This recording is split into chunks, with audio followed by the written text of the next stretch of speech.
Our Wednesday afternoon was very hot and humid, and then in the later part of the day we did have a few showers and storms developing, helping to cool a few locations off. One of those storms into Bryan and Effingham County actually was severe warned, producing some strong wind gusts and of course heavy rain and lots of lightning. All is quiet out there right now along the Savannah River. After having highs in the lower to middle 90s, we've cooled off into the upper 70s. That southerly breeze at 9 miles per hour will continue to keep those humidity levels high, so temperatures tonight will be staying pretty warm. Right now, locally, Viper radar is tracking a little bit of activity for the central part of the area, more toward middle Georgia. You have some heavier rain off the edge of your screen right there. That should continue to move off to the north, but a few more stray showers or storms certainly not out of the question over the next few hours, but they will be pretty isolated in nature, pretty small, like the cell that's on the border between Liberty County and into Evans County, moving northeast toward Pembroke. No lightning associated with that, but some heavy rain is possible with that small cell. Overall, we will be drying out into early Thursday morning. We'll have a mostly sunny sky for a lot of us. Temperatures will be in the upper 70s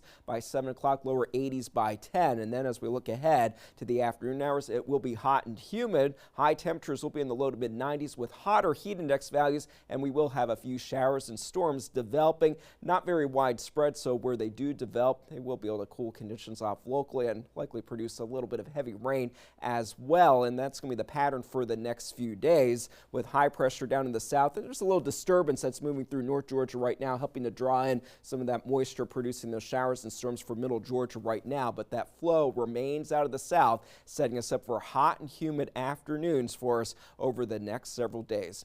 Vipercast right now, as we head into the early morning hours tomorrow, indicates that most of that rain will be off to the north.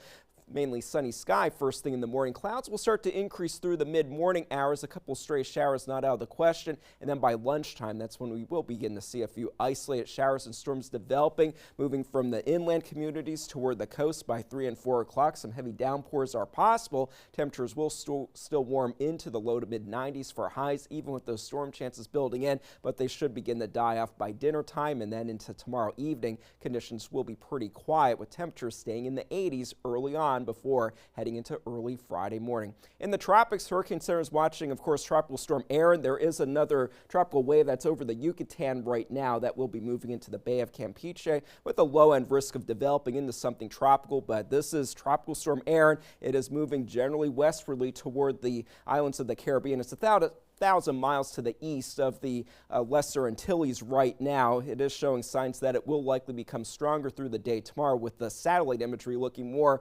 impressive. But as far as the 11 o'clock update, wind speeds are sustained at 50 miles per hour, with those wind gusts are up to around 65 miles per hour, still moving westwardly, starting to slow down a little bit with that forward movement. And by the time we get to Friday, it will be stronger, likely a hurricane Friday morning, and this will likely strengthen to a Cat 3 by the time we get to Saturday, which would make it a major hurricane. And it is still expected to make that turn to the north as it does become stronger to the east of the Bahamas. 125 mile per hour sustained winds by Monday evening. 5 more miles per hour would make it a Cat 4 off of our coast, but it will stay well out to sea at this point. It's still worth keeping an eye on as we are going through hurricane season. For tonight, 77 for the low temperature. A few isolated showers or storms are possible. Then for tomorrow, hot and humid with those storm chances increasing a bit for the afternoon hours. So if you do have outdoor plans, stay cool and hydrated and keep an eye to the sky. For the boaters, southwest wind 5 to 10 knots. So not bad on the waterways. Just watch out for those few storms in the later part of the day.